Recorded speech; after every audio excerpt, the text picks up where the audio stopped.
সম্মানিত উপস্থিতি, আজকে এই প্রোগ্রামে বক্তৃতা দেওয়ার মতো কোনো পর্যায়ে আমি নাই।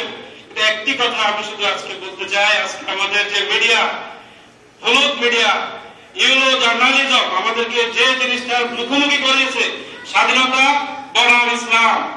আমার বাবা, আমার জ্যাঠা, ওনারা মুক্তিযোদ্ধা ছিলেন, মুক্তিযুদ্ধ সহকারী ছিলেন, কিন্তু ওনারা সেকুলারিজমকে জানতেন না, সেকুলারিজমকে মানতেন না।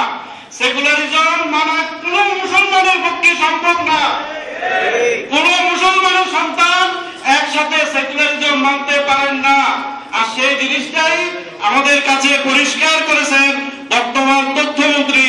মাত্র 2-3 দিন আগে উনি বলেছেন সংবিধানে ইসলাম এবং ধর্মনিরপেক্ষতা একসাথে রাখা প্রকাশ্য মুনাফিকি। আমি তার কথাকে সমর্থন করি। যদি কোনো ব্যক্তি একসাথে তার জীবনে বলে আমি মুসলমান, আবার যদি বলে আমি সেকুলার, আবার যদি বলে আমি লেফটিস্ট, আমি বামপন্থী, আবার যদি বলে আমি কমিউনিস্ট, তাহলে সেও প্রকাশ্য মুনাফিক। যদি সংবিধান নামক একটি কৃত্রিম ব্যক্তি সত্তা যদি মুনাফিক হতে পারে, তাহলে আমি ব্যক্তি কেন মুনাফিক হব না? আজকের এই মজলিসে আমাদের মুরব্বির কাছে আমি প্রশ্ন রেখে গেলাম, সম্মানিত ভাইরা, আপনারা যে যে দল করুন না কেন, মুক্তিযুদ্ধের সময় সেকুলারিজম বাস্তবায়নের জন্য বাংলার জমিনে মুক্তিযুদ্ধ হয় নাই।